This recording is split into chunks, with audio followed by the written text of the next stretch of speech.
अस्सलामुअलैकुम, आप देख रहे हैं सेठी से सवाल। मैं हूं सैयदा आयशा नाज, मेरे साथ मौजूद हैं नजम सेठी साहब। अस्सलाम वालेकुम।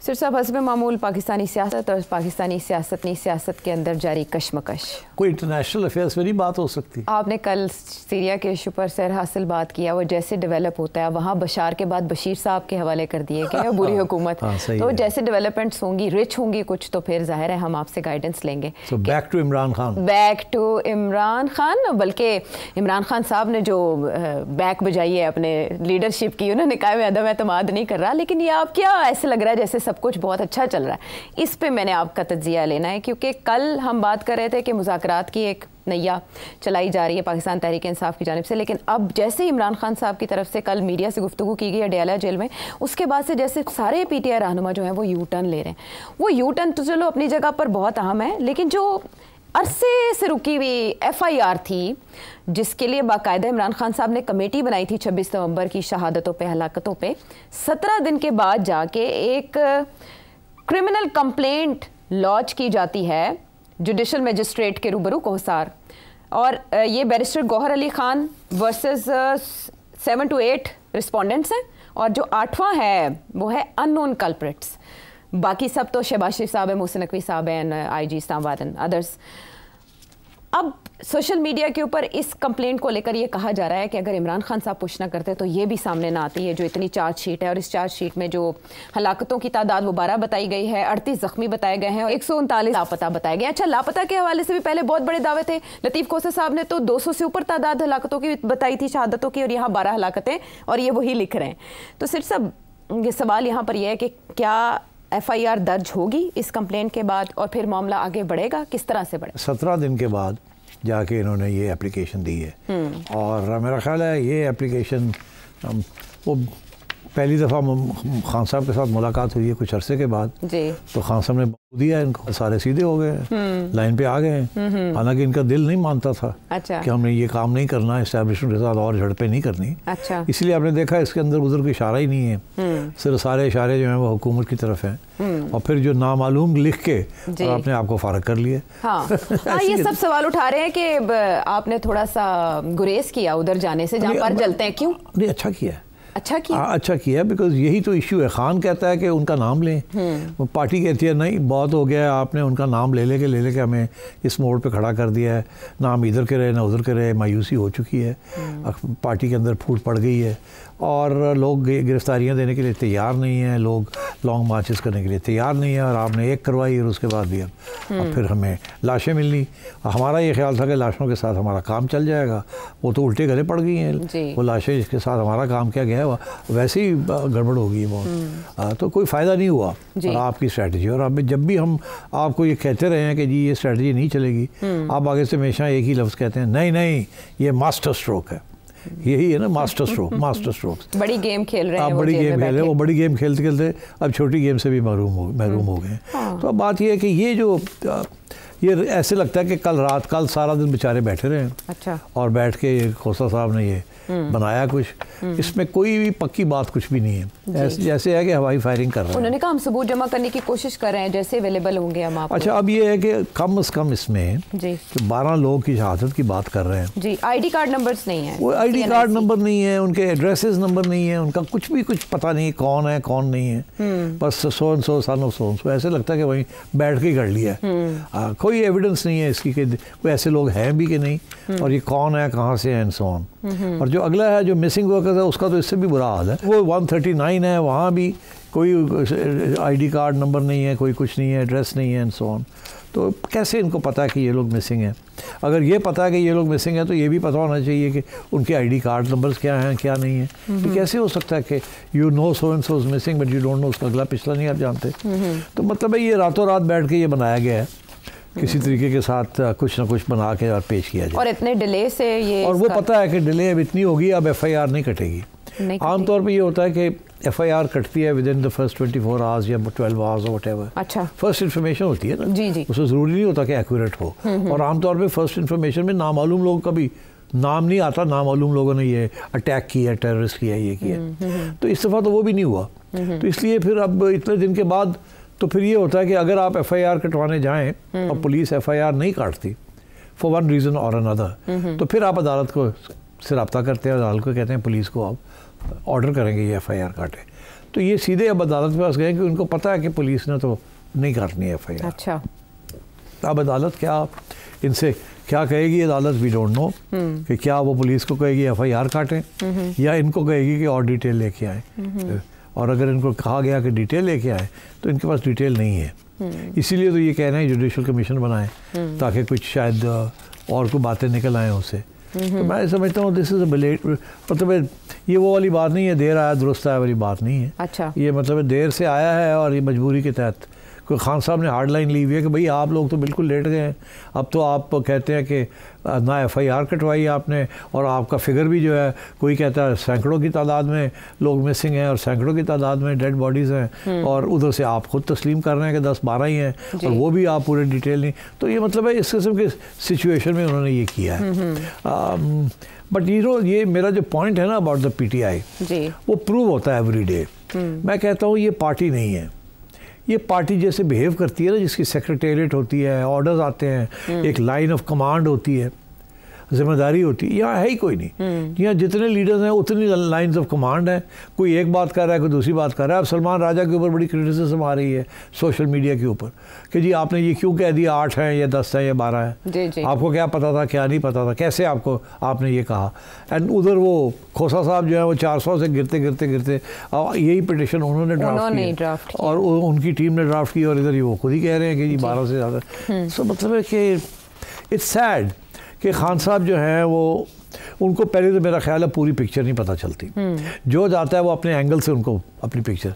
अब खोसा साहब जाएंगे तो अपने एंगल से बात करेंगे, अब बुशा बीबी जाती हैं वो अपने एंगल से बात करती हैं, गंडापुर साहब जाते हैं वो सोचते हैं कि मैंने तो एस्टेब्लिशमेंट से भी आगे बात करनी है, ये भी करना है, चीफ मिनिस्ट्री भी रखनी है, वो अपने एंगल से बात करते हैं। तो और वो वकील लोग जो है वो ज़्यादा सियासी तौर पे they are not very sharp, तो वो एक लीगल फ्रेमवर्क के अंदर सब चीज़ें देखते हैं। तो इस किस्म की चीज़ हो रही है ना, आई थिंक खान साहब को पता नहीं है कि बाहर सूरत हाल क्या है, इसीलिए वो कॉलें दे रहे हैं और उनका ख्याल है आवाम फिर उठेगी फिर आएगी। पहले ये सिविल डिसोबीडियंस की कॉल दी उन्होंने और कोई रिस्पांस नहीं मिला, मेरा ख्याल सारे पार्टी लोगों ने जाके कहा ये नहीं चलेगा और यार इसको चलाना नहीं चाहिए, ये हमारे खिलाफ जाएगा, इसका ब्लो बैक इफेक्ट जो होता है कि जी लोग कहेंगे कि मुल्क के खिलाफ ही आप तो गवर्नमेंट के खिलाफ बात करें, मुल्क के खिलाफ। तो मुल्क अगर बैंकरप्ट हो जाता है या डिफॉल्ट की तरफ आ जाता है क्योंकि रेमिटेंसेस नहीं आ रहे तो मसला बन जाएगा। तो इस किस्म की चीज़ें हैं। आई थिंक अभी PTI को बड़ा रास्ता, तवील रास्ता जो है ना वो कवर करना है, और जिसे कहते हैं ना एक लीडरशिप जो है वो अगर बन जाए और एक कोहेरेंट पार्टी के तौर पे ये आगे बढ़े तो शायद इनको कामयाबी हो, मगर अभी जिस तरीके से ये हाथ पैर मार रहे हैं इट्स नॉट वेरी इंस्पायरिंग। ठीक है, अच्छा, लेकिन सिट साहब, इमरान खान साहब तो अपने मौक़िफ़ से पीछे नहीं हटे। उन्होंने पार्टी लीडरशिप को तनकीद का निशाना बनाते हुए कहा है कि आपने मुकदमा 26 नवंबर का उस अंदाज में पेश नहीं किया पार्लियामेंट के फोरम पे भी, और सिविल नाफरमानी की तहरीक से उसकी कॉल से भी पीछे हटने का कोई इरादा नहीं है। इवन के शेख वकास अकरम साहब ये कह रहे हैं कि जो 15 दिसंबर को शोहदा कॉन्फ्रेंस पेशावर में होने जा रही है उसमें बाकायदा ये फैसला किया जाएगा और पहले मरहले में 15 से 20% रेमिटेंसेस को रोकने का कहा जाएगा ओवरसीज़ पाकिस्तानीज़ को। मीनवाइल एंगेजमेंट हम नहीं देख रहे किसी भी लेवल की कि गवर्नमेंट मुज़ाकरात के हवाले से कर सके, बल्कि वो तो टॉन्ट कर रहे हैं, तंज का निशाना बना रहे हैं कि आखिरकार आप आए ना घुटनों के ऊपर और आप अब मुज़ाकरात का तरला कर रहे हैं जो कभी मान नहीं रहे थे। इमरान खान किसी और डायरेक्शन में जा रहे हैं लेकिन बाहर की लीडरशिप किसी और डायरेक्शन में जा रही है। तो 15 या 16 तक किसी ने कोई ना कोई फैसला तो करना है ना। हाँ, नहीं कोई नहीं फैसला होना, सीरियसली कुछ भी नहीं होना। कोई देखिए, एक तरफ खान साहब ने इनको कहा कि बातचीत करें, टीम भी बना दी, खान साहब नहीं बनाई ना टीम जी, तो फिर वो टीम अब करे क्या? अगर आगे से कोई तैयार नहीं है उनसे बात करने के लिए तो वो टीम क्या बात करेगी? दूसरी बात कि टीम को कह दिया कि ये बातें करनी है आपने, और वो कंडीशंस लगा दिए। अब वो कंडीशनल अनकंडीशनल बात होती तो फिर भी था, मगर यहाँ तो कंडीशंस लगा दी हैं, तो कंडीशंस जो हैं वो तो अनएक्सेप्टेबल है। हाँ। अच्छा, फिर उसको चेंज करके अब नई कंडीशंस हैं कि जी 2 कंडीशंस हैं हमारी बातचीत करने के लिए। एक ये कि जी आप लोगों को छोड़ें, हाँ। इनको आपने गिरफ्तार किया हुआ है और जुडिशल कमीशन बनाए। ये बातें आप पहुंच के वहाँ करें ना जी, ये नहीं कि पहले करें कि ये माने और हम बात करें। तो फिर बात क्या करनी है आपने? तो फिर आपने क्या बात करनी है? अगर ये पहले ही मनवा लेना है तो फिर आगे बात क्या करनी है? इसी को तो आपने बात करके मनवाना है उनसे, टाइम फ्रेम बनाना है, लॉजिस्टिक्स करनी है, ये कैसे होगा कैसे नहीं होगा, यही तो डायलॉग होनी है। ये डायलॉग तो नहीं होनी कि खान साहब को फ़ौरन के केसेस ख़त्म करके प्राइम मिनिस्टर बना दिया जाए। ये तो बातचीत नहीं होनी ना।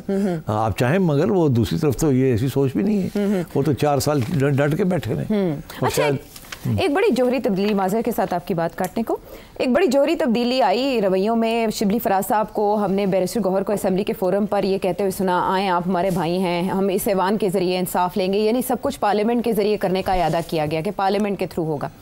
लेकिन जैसे ही कल इमरान खान साहब से अडयाला में बातचीत होती है, मुलाकात होती है या मीडिया से गुफ्तगू होती है, उसके बाद असद कैसर साहब, अली जफ़र साहब और हामिद रज़ा साहब यू टर्न लेते दिखाई दिए। तो हम उनको लहजे सुन लें, वो क्या कह रहे हैं? मैंने सुना है। सुने? हाँ, सुना दे। ऐड करें। हाँ। असद कैसर साहब, अली जफ़र साहब, हामिद रज़ा साहब। इम्प्रेशन ये जा रहा है जिस तरह हम कोई दरख्वास्त कर रहे हैं कि हमारे साथ आके पीटीआई के साथ आके मुज़ाकरात करें। और मेरी इमरान खान साहब से मुलाकात हुई और मैंने उनको ये पूछा तो बड़े गुस्से में थे वो, और उन्होंने कहा मुज़ाकरात का ये तरीका नहीं होता, हम किसी से भीख नहीं मांग रहे। तो हमारी कोई डायलॉग, कोई मुज़ाकरात नहीं हुई। और कल जो मीडिया में रिपोर्ट हो रही थी कि हमारी मीटिंग हुई और कोई डिस्कशन हुई है, ये बिल्कुल गलत है। हाँ, हमने कमेटी ज़रूर बनाई है और वो कमेटी जब मुनासिब समझेगी और हुकूमत संजीदगी दिखाएगी तो फिर हम उसके हवाले से देखेंगे और हम अपने बानी चेयरमैन से बाकायदा इंस्ट्रक्शन लेंगे, तब कोई आगे बात होगी। अभी तक तो मुज़ाकराती अमल आगे नहीं बढ़ा। कमेटी की अपनी इनफॉर्मल मीटिंग्स हुई हैं। जो गाइडलाइन है वो अडयाला जेल में बैठे इमरान खान साहब ही देंगे। अगर आप उन्हें बाहर ठरक के या माइनस करके मुज़ाकरात करना चाहते हैं तो ऐसे मुज़ाकरात हमारे लिए काबिल अमल नहीं होंगे। अच्छा, हामिद रज़ा साहब ये कह रहे हैं कि माइनस इमरान खान हमें कबूल नहीं है। क्या कहीं पे ये बात हो रही है, मजबूर किया जा रहा है या दबाव डाला जा रहा है कि इमरान खान साहब से हटकर फैसले लिए जाएं, इसीलिए हमें पार्टी की डायरेक्शन कोई और दिखाई देती है? फिर रऊफ हसन साहब कह रहे हैं कि हमारे इस्टेब्लिशमेंट के साथ डायरेक्ट इनडायरेक्ट कॉन्टैक्ट्स हैं और ज़ाहिर है गवर्नमेंट से भी बात करेंगे तो अप्रूवल तो कहीं और से आएगा। तो सिर्फ वाकई कहीं लिंक हो रहा है, कनेक्शन? नहीं, देखिए, इस्टेब्लिशमेंट ने तो बड़ा वाज़ेह कर दिया कि वो किसी से बात नहीं करेगी। वो कहते हैं गवर्नमेंट है, आप अगर ऑपोजिशन है, ऑपोजिशन गवर्नमेंट आपस में बात करे। उन्होंने तो ये एक सो कॉल्ड प्रिंसिपल स्टैंड ले लिया कि अब खान साहब ने पहले एक ज़माने में कहते थे सिर्फ इस्टेब्लिशमेंट से बात करेंगे, फिर कहने लगे कि ठीक है गवर्नमेंट से भी बात करेंगे, अब कहते हैं स्टेक होल्डर से बात करेंगे। ये मैंने कल भी पॉइंट बताया। तो ये लोग फैसला कर लें, तरीका एक ही है, इस्टेब्लिशमेंट के साथ कोई बराह रास्त बात नहीं होगी। वो मानते ही नहीं है कि हमारा कोई सियासी रोल है, तो आप उनके साथ क्या बात करेंगे? यहाँ तो सारा कुछ जो है वो गवर्नमेंट, अदालतें कर रही हैं या पुलिस कर रही है। It's all under the control of the government. So अब और लीगली भी यही सिचुएशन है। ये है कि इन्होंने जब कमेटी ये बनाई थी तो फिर ये कहते हैं हमने दरवाजे खोल दिए। पहले आपने दरवाजे बंद किए हुए थे, अब आप कहते हैं हमने दरवाजे खोल दिए। तो क्या दरवाजे खोलने के साथ आपका ख्याल है वो दूसरे लोग जो खड़ के भाग के अंदर आ जाएंगे आपसे बात करने के लिए? उनका तो इंटरेस्ट है बात ही कोई ना हो। वो तो ये चाहते हैं आपको क्रश करके फारग किया जाए। अच्छा। और बाय द वे वो अपने प्लान्स बना के बैठे हुए हैं। वो समझते हैं कि अब ये कमज़ोर हो गए और वो तकड़े हो गए। इससे पहले ऐसे लगता था ये बड़े तकड़े और वो कमज़ोर हैं। जी, 26 नवंबर के बाद। हाँ, तो अब ये ऐसे ही होता है कि जब बातचीत की बात आती है तो देखना पड़ता है आप कमज़ोर हैं या मजबूत हैं। और हमेशा यही होता है कि जो कमज़ोर आदमी होता है वो कोशिश करता है कि मैं थोड़ा मजबूत हो जाऊँ फिर बात करूँ, और जो मजबूत होता है वो कहता है कि मैं अभी बात करूँ तो बेहतर है, जब कमज़ोर हो जाऊँगा तो बात नहीं करनी, क्योंकि वीकनेस में तो वो दूसरा बंदा एक्सप्लॉइट करता है ना। तो यहाँ वही सिचुएशन हुई है। ये अब कमज़ोर हो गए हैं तो अब तैयार हो गए बात करने के लिए। अब आपने दरवाजे खिड़कियाँ खोल दी हैं, दूसरा आने के लिए तैयार नहीं है। वो कहता है ऐसे क्यों आइए? वो कहता है अब आप आए हमारे, और वो आगे से कहते हैं हमारे दरवाजे पहले से खुले, हमने कभी बंद ही नहीं किए थे। और सही कहते हैं। शहबाज शरीफ साहब तो कब से कह रहे हैं, जब वो अपोजिशन में थे शहबाज शरीफ साहब, तो उस वक्त शहबाज शरीफ साहब जाते थे इमरान खान के पास, पैगाम जाते थे सब कुछ कि आए हमसे बात करें, हम आपसे बात करना चाहते हैं। आए आप हमसे नहीं, हम आपसे बात करना चाहते हैं, हमसे मिलिए। मिलजुल के जो आइन के मुताबिक अपोजिशन का रोल है उसको करते हैं, मिल के इलेक्शन कमीशन बनाते हैं, मिल के ये करते हैं, मिल के जो आइन कहता है। खासा कहते हैं मैंने चोरों के साथ बात ही नहीं करनी। तो इसलिए ये सारी एटीट्यूड ही पीटीआई की रही है। अच्छा। कि लेजिटिमेट तरीका जो है उसको आपने एक्सेप्ट नहीं किया। और अब सिचुएशन ये है कि you are on a weak wicket. अब आप कहते हैं जी हमारे साथ आके ये बात करें, वो नहीं आएंगे आपके पास, आपको जाना पड़ेगा। You are weak now but you have to go. और या तो ना आपको पता हो कि 2 हफ्ते के बाद आप फिर तकड़े हो जाएंगे, ऐसी तो सूरत हाल नहीं है। और अगर आपने ये कॉल की कि जी सिविल डिसोबीडियंस की और वो फेल हो गई, अच्छा। तो आपकी तो बिल्कुल जिसे कहते हैं ना, थोड़ी तो बिल्कुल रहना ही कुछ नहीं, थोड़ा रुड़ जाओगे तुसी। अच्छा। अभी फिर थोड़ी बहुत धमकी जो है खान साहब की वो चलती है, बट मैं आपको बताऊं जो बाहर पब्लिक ओपिनियन है, और मैं ये वो पब्लिक ओपिनियन थोड़ा सा इनफॉर्मल सर्वे मैंने किया है इधर उधर शहर में जाके। अच्छा, पाकिस्तान में? पंजाब, लाहौर शहर की बात कर रहा हूँ, ज़्यादा दूर की बात नहीं कर रहा। ओके। और ये वो लोग हैं जो कि नून लीग के सपोर्टर थे, अच्छा, फिर इमरान खान के सपोर्टर बन गए, ठीक, और वही कल्ट फिगर्स, कल्टिश कि he can't do anything wrong. अब वो ये कह रहे हैं कि यार ये क्या कर रहा है, हम अभी भी इसको सपोर्ट करते हैं, हम अभी भी इसके लिए वोट डालेंगे, पर कर क्या रहा है ये? ऐसे लगता है इसको पता ही नहीं करना क्या क्या नहीं करना। और वो बिल्कुल समझते हैं कि कोई ऐसी पॉलिसी नहीं इख्तियार करनी चाहिए जिसके साथ मुल्क का नुकसान हो और उनकी ज़िंदगी के ऊपर उसका असर पड़े।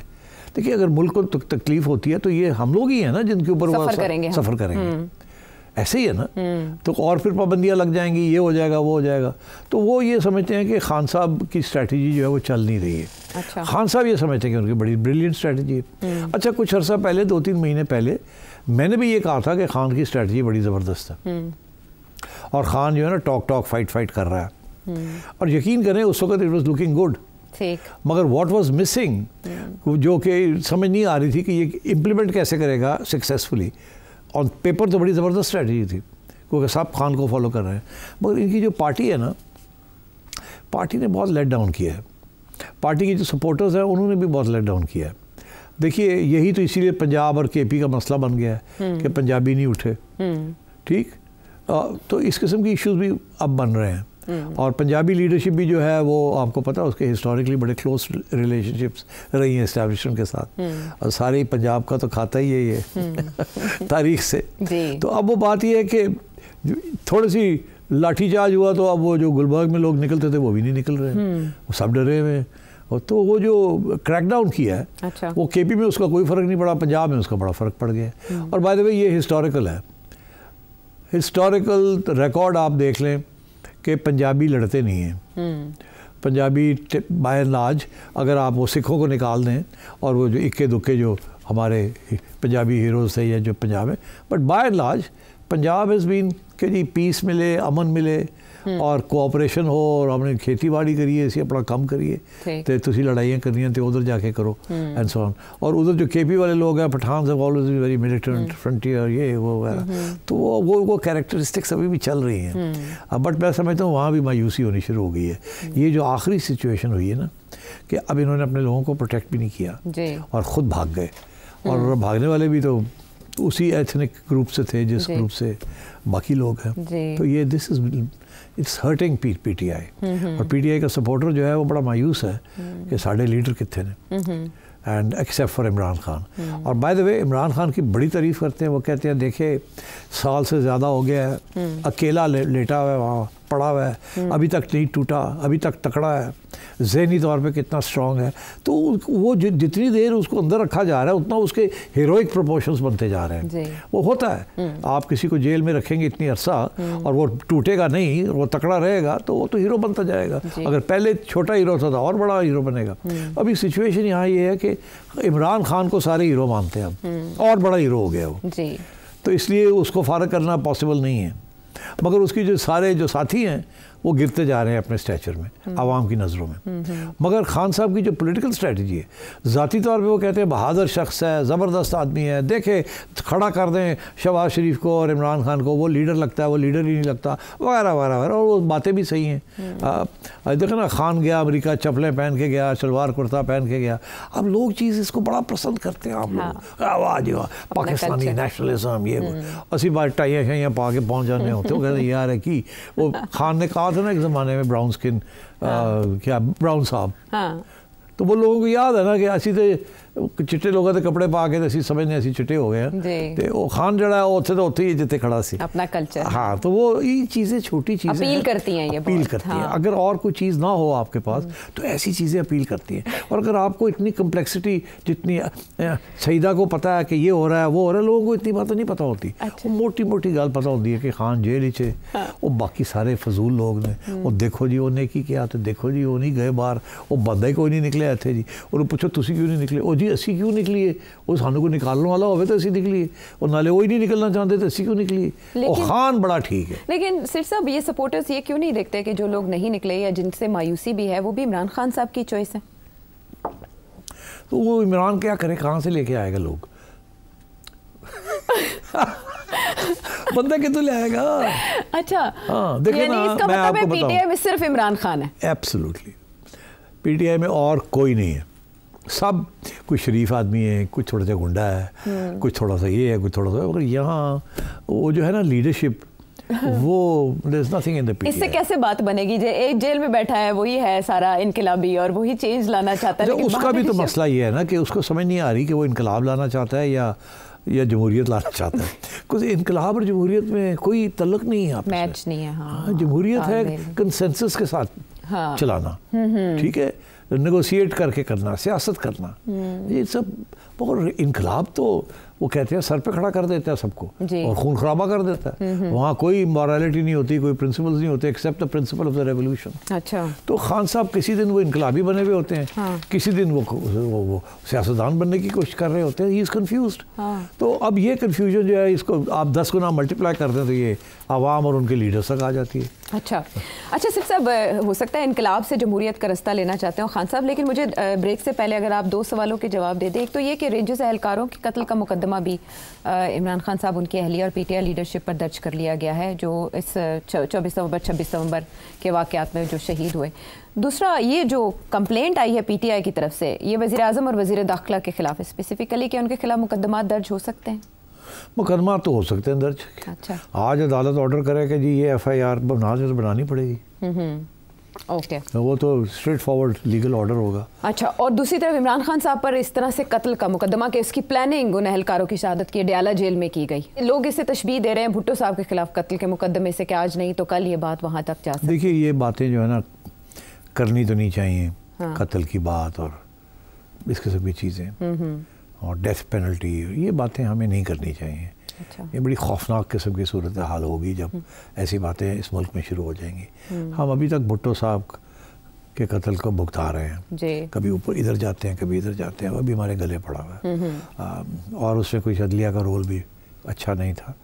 तो अब बात यह है कि ना ही फ़ौज का उस वक़्त की क़यादत का रोल कोई अच्छा था। तो मेरा ख्याल है कि ये बातें नहीं हमें करनी चाहिए, इसको डिस्कस भी नहीं करना चाहिए। In my view I think politics होनी चाहिए, इनकलाब की बात नहीं होनी चाहिए, पॉलिटिक्स होनी चाहिए। पॉलिटिक्स के अंदर कुछ होते हैं प्रिंसिपल्स ही होते हैं कि पावर किस किस के पास है और उसकी रीडिस्ट्रीब्यूशन कैसे करनी है। ये नहीं होता कि किसी एक से पावर ले के छीन के उसको बाहर निकाल दें। तो यहाँ सूरत हाल ये है कि एक दिन खान साहब कहते हैं कि जो पावर है, जो रियल स्टेक होल्डर है, जो इस्टेब्लिशमेंट है, एक दिन कहते हैं कि मेरा साथ दें, दूसरे दिन कहते हैं अपने लोगों को इनको निकाल दें। तो यू कांट डू दैट। तो मैं इसीलिए कहता हूँ कि पीटीआई इनकलाबी सियासत नहीं कर रही। ठीक है, लगता है ऐसे कर रही है, क्योंकि जब इनसे बात करें तो वो सारा वक्त एंटी इस्टेब्लिशमेंट। तो मैं आगे से जवाब देता हूँ कि कल को ये इस्टेब्लिशमेंट आप पे हाथ में खड़ी हो जाती है तो फिर आप एंटी इस्टेब्लिशमेंट रहेंगे या फिर आपकी वही बात हो जाएगी जो पहले हुई थी, सेम पेज शुरू हो जाएगा।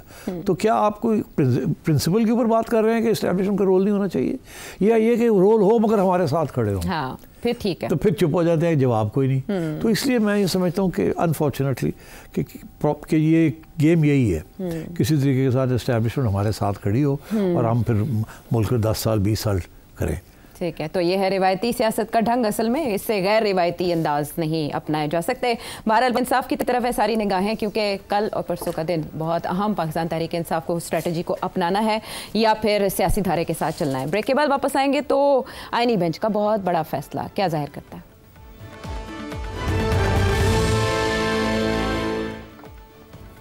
शो में साथ देने का शुक्रिया। सेठ साहब, फौजी अदालतों में सिविलियंस का ट्रायल, ये एक अरसे से मामला अदालतों में ज़ेर समात है। एजाजुल अहसन साहब के बेंच ने कोई और फैसला दिया, बाद में जस्टिस तारिक मसूद और दूसरे जजेस आए, फिर वहाँ एक और फैसला हुआ और अब आईनी बेंच के सामने जब फैसला आया तो जो फौजी अदालतों को 9 मई के 85 मुल्जिमान को सज़ा सुनाने की इजाज़त मिली है वो मशरूत कर दी गई है कि सुप्रीम कोर्ट में ज़ेर अल्तवा मुकदमे के फैसले से उनकी सज़ाएँ मशरूत होंगी। क्या आप इसे सिंप्लीफाई कर सकते हैं कि क्या सुप्रीम कोर्ट ने ना वे अलाउ कर दिया शहरियों का ट्रायल फौजी अदालतों में? देखिए, मेरा ख्याल है जो आज जो फैसला किया उन्होंने शायद वो प्रेशर आया उनके ऊपर चौधरी एतजाज़ से, और कि जी वो जो लोग फंसे हुए हैं उनका कोई फ़ैसला कर दें। तो मेरा ख्याल है उनका इरादा नहीं था, मगर फिर उन्होंने ये फ़ैसला किया कि ठीक है, अभी तक सज़ाएं सुनाई नहीं, क्योंकि वो ऑर्डर था अदालत का जी। जब तक फ़ैसला नहीं होता तो आप के सुन भी सकते हैं कि नहीं सुन सकते।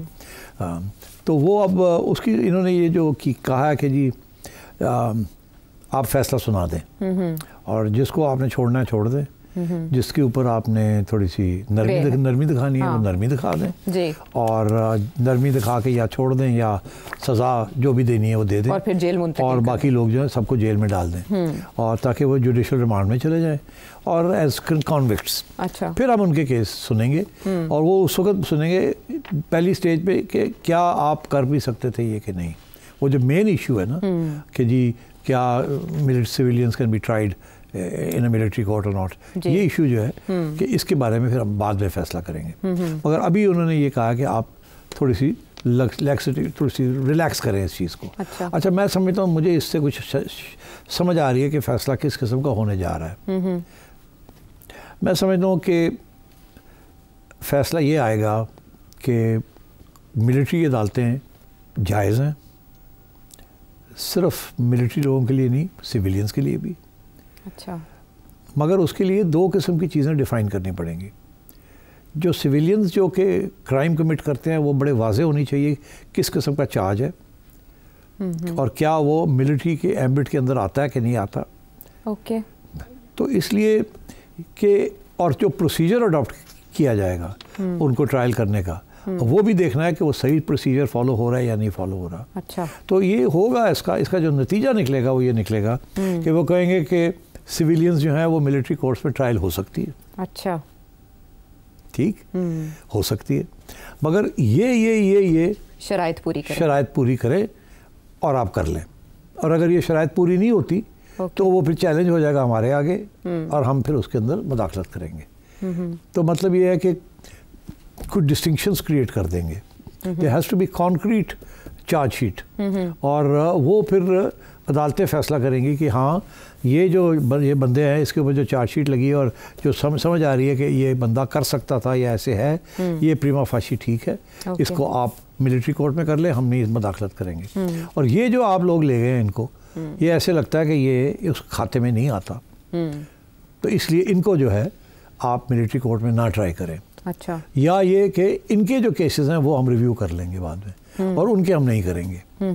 सो दोनों बातें हो जाएंगी। एक ये हो जाए सिविलियंस जो है वो मिलिट्री कोर्ट्स में ट्रायल हो सकता है, ठीक, और उसको चैलेंज नहीं किया जाएगा। अच्छा, और ये कि कुछ ऐसे हैं जिसको चैलेंज भी किया जा सकता है और रिवर्स भी किया जा सकता है, और वो हम देखेंगे। अच्छा, so they will create a procedural mechanism जिसके साथ कुछ लोग जो हैं वो उनकी मिलिट्री कोर्ट्स में ट्रायल होंगी और वो चैलेंज नहीं होंगी, या करने की कोशिश भी करेगा तो अदालतें कहेंगे नहीं हम नहीं मुदाखलत करते। और कुछ होंगे जिनका वो लगेगा on the face of it कि ये they are not liable for it, तो वो उसको फिर अलग कर देंगे। वो आर्टिकल 199 जो है आइन का, उसको थोड़ा सा गौर से लोग पढ़ लें। अच्छा, उसमें बड़ा जो प्रोसीजर्स है ना, किस तरीके से होना है और कैसे होना है, वो मेरा ख्याल उनकी अहमियत हो जाएगी। और सो इसलिए अब देखिए ना, इससे बहुत से ऐसे लोग हैं कि जिनको मतलब अब इनको पक्की एविडेंस भी शायद नहीं है कि they actually can be tried under military rule. तो इसीलिए उन्होंने इशारा किया है कि कुछ लोग जो हैं उन पर नरमी करें, जिनको रियायत मिल सकती है उन्हें रियायत। देखिए मिलिट्री कोर्ट में नरमी शर्मी कोई नहीं होती, समरी ट्रायल होती है, कोई लंबी चौड़ी तो होती नहीं बात। तो इशारा कर दिया उन्होंने कि सबकी तरफ सबको ना करें, जो पक्के जो है जहाँ वो रख लें, बाकी जड़ों को जाने दें जी। नहीं तो वो फिर हमारे पास आएगा तो फिर हम वी माइट इंटरवीन और हम शायद वी माइट रिलीज देम। तो आई थिंक इस किस्म का कोई फैसला है। लेकिन आखिरी इख्तियार तो सुप्रीम कोर्ट ने अपने पास ही रखा ना, इम्प्लीमेंट करने का। हाँ, उन्होंने क्या किया है कि मेरा ख्याल है जो करेंगे आगे दो हिस्से करेंगे, एक वो जिसमें अपने पास नहीं रखेंगे और एक वो जो अपने पास रखेंगे। ओके, फर्दर इनकी समातों में क्लैरिटी आएगी। लेकिन आज जो फैसला किया गया है ये सियासी तौर पर किसके लिए अच्छा है, किसके लिए बुरा? मैं समझता हूँ ये सियासी तौर पर तो सिविलियंस के लिए अच्छा है, क्योंकि अब इस्टेब्लिशमेंट के ऊपर प्रेशर होगा कि आपने कितने लोग को सज़ाएं जो हैं वो बरकरार रखनी है और किसी को आपने नरमी के तहत छोड़ देना है। अच्छा। क्योंकि अभी सज़ा अनाउंस नहीं हुई ना। अगर अनाउंस नहीं हुई तो इसका ये मतलब है अगर तैयारी भी की हुई है तो उसको रिव्यू कर लेंगे। अच्छा। तो ये इशारा है कि हमारे पे इतना प्रेशर ना डालें कि फिर हमें छोड़ना पड़े लोगों को। आप खुद ही कर दें। ओके। पक्के लोग और थोड़े कच्चे जो है उनको छोड़ दें, बिकॉज वो फिर हमारे पास ही आएंगे तो अब हम फिर कोई फैसला आपके खिलाफ करेंगे तो आपको बात पसंद नहीं आएगी। बेहतर ये है कि हम वहाँ जाए ना, आप खुद ही कुछ छांटी वांटी कर दें ताकि ये इस्टेब्लिश हो जाए कि ये प्रिंसिपल्स हैं जिसके ऊपर आप कर सकते हैं और हम मदाखलत नहीं करेंगे। मगर वो उन्होंने रखा अपने लिए, अपने पास रखना ज़रूर है रिव्यू का power. Okay.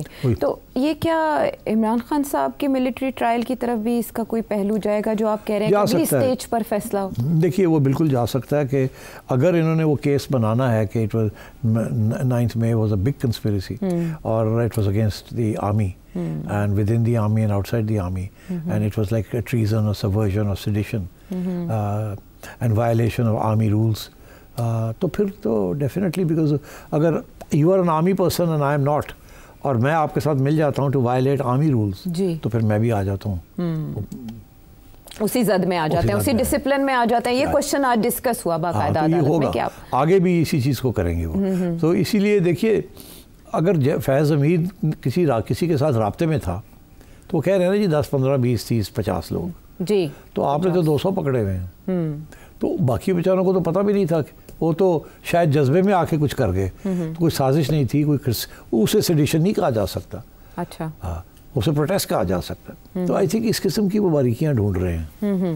But I think कि military courts can try civilians, फैसला यही होगा। अच्छा। कि उनके पास हक है कि वो सिविलियंस को ट्राई करें, मगर क्या वो हक यहाँ से लेके यहाँ तक है, ये कितना हक है, वो जो है वो अपने पास अदालत रखेगी कि कुछ चीज़ें यस, कुछ चीज़ें नो। ठीक है, अभी ये खतूत तय होंगे। बहरहाल अब मौसम सरमा की तातीलात के बाद तक ये केस मुलतवी है, तो ये जो क्लैरिटी जिन खतूत पर सेठी साहब कह रहे हैं आज शायद मैसर हो सके और फिर ये बताया जा सके कि ट्रायल किस अंदाज में किया जाएगा सिविलियंस का मिलिट्री कोर्ट में। 26वीं तरमीम का केस भी जी इंटरवेंशन करता हूँ। ख्वाजा हारिस है ना उनके दूसरी तरफ से गवर्नमेंट के या एस्टैब्लिशमेंट के जी, उन्होंने बड़े सही कदम के ऊपर उठाया अपना जो डिफेंस है ना या ऑफेंस है वो बड़ा ज़बरदस्त शुरू किया। अच्छा। किस पे किया? उन्होंने प्रोसीजर के ऊपर शुरू किया कि किसने क्या किया और कैसे किया और क्या उसकी नौयत थी और क्या ड्यू प्रोसेस फॉलो हुआ उनकी सज़ाओं में कि नहीं हुआ। अच्छा। तो वो जो सारे इश्यूज है ना जो प्रोसीजर के हैं वो उन्होंने उधर से शुरू किया। That is a strong point. क्योंकि हाँ अगर वहाँ ये कमज़ोर पड़ गए तो फिर अदालत कहेगी आपने तो वो 199 के अंदर जो सेफ गार्ड्स हैं वो तो फॉलो ही नहीं की। इवन तो ये ही स्टार्टेड ऑफ, बिल्कुल उन्हें पता है कि हमारा स्ट्रॉन्ग पॉइंट कौन सा और वीक पॉइंट कौन सा। ख्वाजा हारिस है ना, ख्वाजा साहब है वो भी।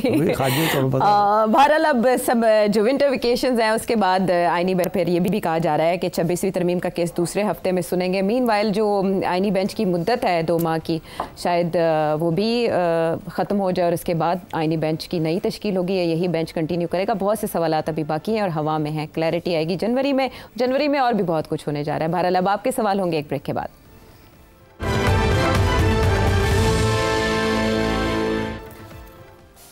बात हो रही है अब आपके सवालों की, तो लाहौर से हसन साहब क्या जानना चाह रहे हैं? खान साहब का एक पॉपुलर नैरेटिव तो आ चुका है, ठीक है, और लोग उसको फॉलो भी कर रहे हैं और ब्लाइंड फॉलोअर्स हैं। इसका कोई आप 1-2 चीज़ ऐसी बता दें कि जिससे इसका काउंटर किया जा सकता है। जैसे कि बहुत सारे यूट्यूबर्स हैं वो झूठ पे झूठ बोल रहे होते हैं, नैरेटिव बेच रहे होते हैं, पर्सनैलिटीज़ या आइडलाइज कर रहे हैं इस तरह। तो सर इसका को काउंटर कैसे किया जा सकता है, ये सर थोड़ा सा बता दें। बड़ी मेहरबानी, $1 मिलियन मेरे अकाउंट में भिजवा दें। उससे कम पे मैं सोल्यूशन नहीं बताऊंगा आपको। डिजिटल करेंसी भेजेंगे। हाँ, और वो भी डिजिटल करेंसी भेजें, मुझे रुपीज़ में पेमेंट नहीं चाहिए मुझे कि जी इसका काउंटर क्या है। वो सारी लगी हुई है इसका काउंटर ढूंढने के लिए, सारी गवर्नमेंट लगी हुई है काउंटर ढूंढने के लिए, उनको समझ नहीं आ रही है काउंटर कहाँ से, और आप मुझे कह रहे हैं यहाँ बैठ के मैं आपको काउंटर बता दूँ। बड़ी ज़्यादती है। बात यह है जी कि जो इस वक्त स्ट्रेटजी चल रही है ना काउंटर करने की, मैं आपको बता देता हूँ वो क्या है और ये भी कि वो क्यों कामयाब नहीं हो रही। अच्छा, अब बात यह है कि आपने देखा कि अभी मोहसिन नकवी साहब की परवेज़ खटक साहब से मुलाकात हुई और आपने देखा पीटीआई की लीडरशिप के अंदर कितने लोग हैं जिनके ऊपर पीटीआई की लीडरशिप खुद इल्ज़ाम लगा रही है कि डबल एजेंट्स हैं। खान साहब खुद मायूस हैं इन कुछ लोगों से। कुछ लोग एस्टैब्लिशमेंट के बड़े करीब हैं मगर लगता है इससे दूर हैं, कुछ लोग जो हैं वो दूर हैं लगता है इससे करीब हैं, एंड सो ऑन। तो मेरा ख्याल है जो नॉर्मली जो काउंटर करने के लिए इस किस्म की चीज़ को क्या किया जाता है तारीख़ में, तो जब भी इस्टेब्लिशमेंट ने किसी को काउंटर करना हो तो वो 2-3 तरीके होते हैं उनके पास। एक तो डंडा, वो तो आपने देख लिया, वो तो कर ही रहे हैं। क्या उससे कोई फ़र्क पड़ा? Not much. सिर्फ ये कि कुछ लोग बाहर निकलने से डरते हैं, मगर जब वक्त आएगा तो वो खान के पीछे खड़े होंगे। तो मसला तो ये है कि खान के पीछे से हटाना है इनको, किसी और के पीछे लगाना है, और वो अभी नहीं हो रहा। तो ये फोर्स वाली चीज़ तो अब एक हद तक चलती है, उसके बाद नहीं चलती। और शायद ऐसे भी होता है कि और भी लोग डर जाते हैं ऐसी तैसी। ठीक है, वी आर कावर्ड्स, असी बाहर नहीं निकलते, डंडे नहीं खाने ऐसी, और एक बार मौका मिल जाए तो वोट तो खान नहीं देना ऐसी। सो मेरा ख्याल है ये तो इट्स नॉट सक्सीडिंग।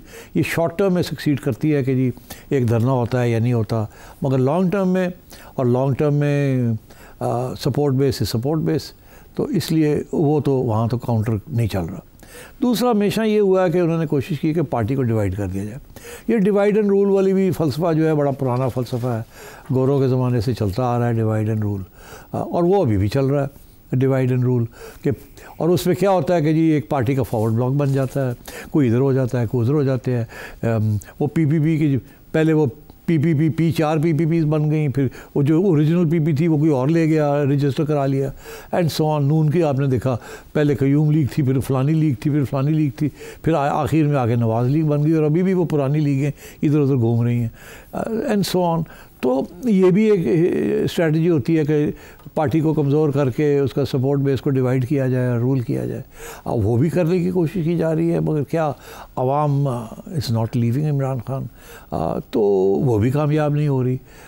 तो अब आप फिर क्या कामयाब होगा? अदालतों के ज़रिए आपको सज़ाएँ देना। अब वो सज़ाएँ लोग को पता कि इमरान खान ने क्या किया, ऐसे नहीं है कि लोगों को नहीं पता, जजों को भी पता है, मगर क्योंकि इतना स्ट्रॉन्ग आवाम का प्रेशर है कि हम तो इमरान के पीछे हैं, कि जज भी कतराते हैं कि उन्होंने भी घर जाना है, उनके घर वाले भी हैं, शायद उनके घर वाले ही प्रो इमरान हैं। अब वो जज साहब तो नहीं कह सकते कि मैं प्रो इमरान हूँ कि नहीं। तो एक पूरा माहौल बना हुआ है बाहर, जिसको ये इनको समझ नहीं आ रही हाउ टू टैकल इट। अब आप आइए कि ये करेंगे क्या? ये यही करेंगे कि पार्टी को डिवाइड करके रखेंगे, कि मिसअंडरस्टैंडिंग्स क्रिएट करेंगे, कुछ क्रैकडाउन्स करेंगे, कुछ कानून बदलेंगे, कुछ जेलें भरेंगे, फिर छोड़ेंगे। ये चलता रहेगा, मगर कब तक चलेगा ये? जब आएगा वक्त आएगा वोट डालने का, तो फिर क्या होगा? फिर आप क्या ये क्राइसिस को कैसे आप हल करेंगे? वो किसी न किसी दिन तो वोट डालना ही डालना है। तारीख भी यही कहती है कि वक्त आ जाता है, एक बंदा हमेशा नहीं रहता, या एक डायलॉग हमेशा नहीं चलता, या एक बयानिया हमेशा नहीं चलता। और अगर खान डटा हुआ है तो फिर आवाम पीछे है। या तो ना खान टूट जाए, खान कहे मैं जा रहा हूँ, खान तो टूट नहीं रहा है। लोग मुझे कहते हैं कि देखो जी बाकी सारी गल सही है, मगर वो देखो ना जी 1.5 साल हो गया उन्होंने, वो टुटिया नहीं है ना को गल हुई ना, नर आदमी है। हाँ, अब वो जो नर है ना, ये लोग वो हैं जो कि खुद नहीं निकलते बाहर, उसको नर बना के बैठे हुए। वो इसलिए कि उनकी इमरान खान की बहादुरी जो है वो अपनाना चाहते हैं कि अगर हम उसको सपोर्ट करते हैं तो हम भी बहादुर हैं इन सम सेंस, मगर हम उस किस्म के बहादुर नहीं है कि हम बाहर निकलें। तो इसको एक साइकोलॉजिस्ट कहते हैं कि इसको आप अपना लेते हैं। तो उन्होंने खान की बहादुरी, खान का जो भी है बयानिया, उसको अपना लिया है। अब वो यकीन करें या ना करें, मगर अपनी इज़्ज़त रखने के लिए उन्होंने ये कर लिया है। अब वो छोड़ते नहीं हैं इस चीज़ को। तो अब इसलिए जब आप पीटीआई वालों से बात करते हैं, वो कुछ सुनने के लिए तैयार नहीं। आप उनको इधर पकड़ते हैं, वो इधर चले जाते हैं, इधर उनको कहते हैं ये सही नहीं है, ये फैक्ट नहीं है, वो कुछ और शुरू कर देते हैं। वो सुनने के लिए तैयार नहीं है। उन्होंने फ़ैसला कर लिया है। अब बात यह है कि ये किसी न किसी स्टेज पर ये फ़ैसला निभाना पड़ेगा, और ये आवाम को उनका हक़ जो है वो किसी न किसी स्टेज पर देना पड़ेगा। तारीख़ ये कहती है। आपने भुट्टो साहब को फाइल लगा दिया, उनका हक़ देना पड़ा उसकी बेटी को, 1 दफ़ा नहीं 2 दफ़ा देना पड़ा।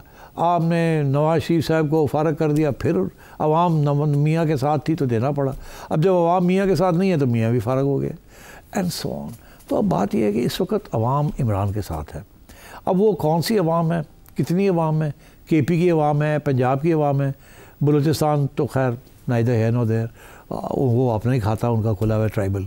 और कराची में आपको पता ही है कितनी डिवीजन्स हैं, Urdu speakers, Sindhi speakers, Punjabi speakers, Pashto speakers, और कब मिली जुली खिचड़ी पकी हुई है कराची में।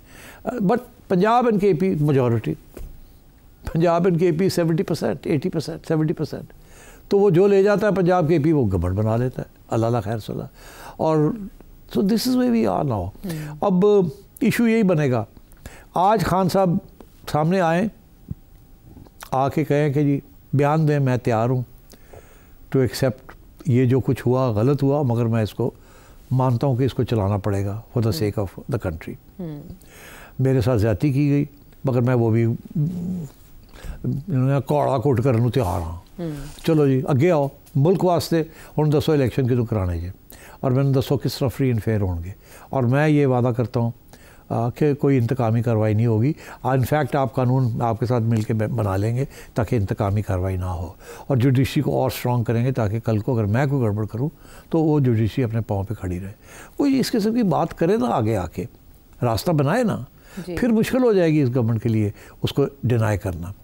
तो खान को काउंटर करने का एक ही तरीका है कि खान को वापस मेन स्ट्रीम लाया जाए, उसको मेन स्ट्रीम से बाहर ना निकाला जाए। इस वक्त जो सोच हो रही है वो यही हो रही है, इसको किसी तरीके से ख़त्म किया जाए। ख़त्म नहीं है होनी PTI, ये PTI उस दिन ही ख़त्म होगी जब खान ख़त्म होगा, और ख़ान उस दिन ख़त्म होगा जब आवाम इसको रिजेक्ट कर देगी।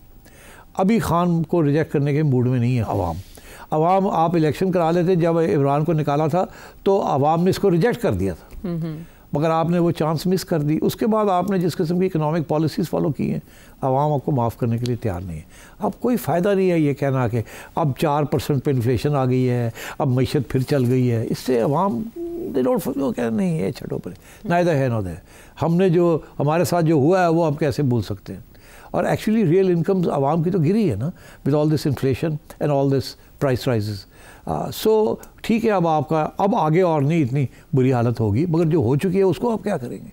तो इसलिए you need to move towards a compromise with Khan. Both Khan and the establishment and the government need to move together. अगर आपने इस मुल्क को स्टेबल करना है तो आपने खान को मेन स्ट्रीम में वापस लाना है, और ख़ान ने अगर मेन स्ट्रीम में वापस आना है तो खान को भी कॉम्प्रोमाइज़ करनी पड़ेगी for the sake of the country, democracy, constitution, parliament, law. तो ये दो हाथ से ताली बजनी है। खान ख़त्म नहीं हो सकता और इस्टेब्लिशमेंट ख़त्म नहीं हो सकती। ठीक है, ये हकीकतें हैं मुल्क की। लेकिन इसी से आपके जवाब से जुड़ा एक सवाल इरफान कुरैशी साहब रावलपिंडी। आज इमरान खान एक मकबूल लीडर है। सेठी साहब मुझे ये प्लीज़ बता दें कि पौने 4 साल में इमरान खान ने पाकिस्तान के लिए क्या किया, पाकिस्तान का बेड़ा गर्क कर दिया। कल अगर इमरान खान दोबारा वज़ीर-ए-आज़म पाकिस्तान बन गए तो क्या नवाज शरीफ दोबारा मकबूल लीडर बन जाएंगे? देखिए, मैंने अभी बताया कि खान प्रोजेक्ट था एक, उस प्रोजेक्ट के तहत खान पावर में आया। खान ने 4 साल कुछ नहीं किया, नकम्मा। He is not a ruler, actually the ruler is not a, जैसे कहते हैं गवर्नमेंट नहीं चला सकता वो। खान की जो अटेंशन स्पैन है वो बड़ी चीज़ों के ऊपर है। इज़ नॉट अ मैनेजर, उस वन मैन शो है खान। मूवमेंट चला सकता है, पार्टी नहीं चला सकता, तो गवर्नमेंट कैसे चलाएगा। बट अब बात यह है कि वो 4 साल तो पता चल गया कि ये ज़ीरो है, इसीलिए मैं कहता हूँ ना कि उसके बाद इलेक्शन हो जाती तो ये हार जाना था इससे। मगर अब वो सूरत हाल नहीं है। अब खान आता है अगर, तो पहली बात तो ये है कि शायद वो कुछ बातें सीख ली हों उसने, और उसकी कारकर्दगी जो है वो पिछली 4 साल से बेहतर हो। वी कांट से, बिकॉज वो कहते हैं leopard never changes it's spots. तो अगर लेपर्ड जो है वो चेंज नहीं करता तो क्या खान तब्दील हो जाएगा, पता नहीं होगा या नहीं होगा, आई कांट से। मगर अगर खान फेल हो जाता है फिर तो आपका सवाल यह है कि क्या नवाज शरीफ फिर मकबूल हो जाएगा। मैं ये समझता हूँ जी कि ये बहुत बड़ी क्राइसिस है। ये जो नून लीग है ना, ये बनी इस्टेब्लिशमेंट के ज़ोर पे थी, और फिर इस्टेब्लिशमेंट ने इनको दूर कर दिया, निकाल दिया, और लड़ाई झगड़े शुरू हो गए। अब ये फिर अब इस्टेब्लिशमेंट के कंधों के ऊपर चढ़ के आए हैं, और आवाम जिस मूड में है इनको फॉरगिव करने के लिए तैयार नहीं है। अब जो मर्ज़ी ये कारकर्दगी कर लें, इनका ख्याल है ग्रोथ शुरू हो जाएगी, एम्प्लॉयमेंट आ जाएगी, हम पैसे वैसे खिला देंगे, थोड़ी बहुत स्पेंडिंग कर देंगे, ठीक है, कुछ ना कुछ वोट वापस आ जाएगा। हो सकता है खान से भी आगे जाते गलतियाँ हों, तो ये चांस है। मगर क्या नवाज शरीफ साहब की फिर मकबूलियत हो जाएगी? मैं समझता हूँ कि वो जो बयानियाँ बनाए ना, जैसे खान प्रोजेक्ट बना था, ऐसे एक और भी साथ प्रोजेक्ट बना था। वो प्रोजेक्ट ये था कि ये शरीफ्स और जरदारी चोर हैं। ये बयानिया बना के उन्होंने फिर बयानिया बनाया इमरान खान का इसके ऊपर। अब वो बात ये है कि खान का बयानिया तो बरकरार है, ये बयानिया भी कामयाब हो गया, जो कि अब पिछली इलेक्शन में आपने देख ही लिया जो हुआ है। और इस वजह से मियाँ साहब पीछे हट गए और उन्होंने शहबाज शरीफ और मरीम के हवाले कर दिया।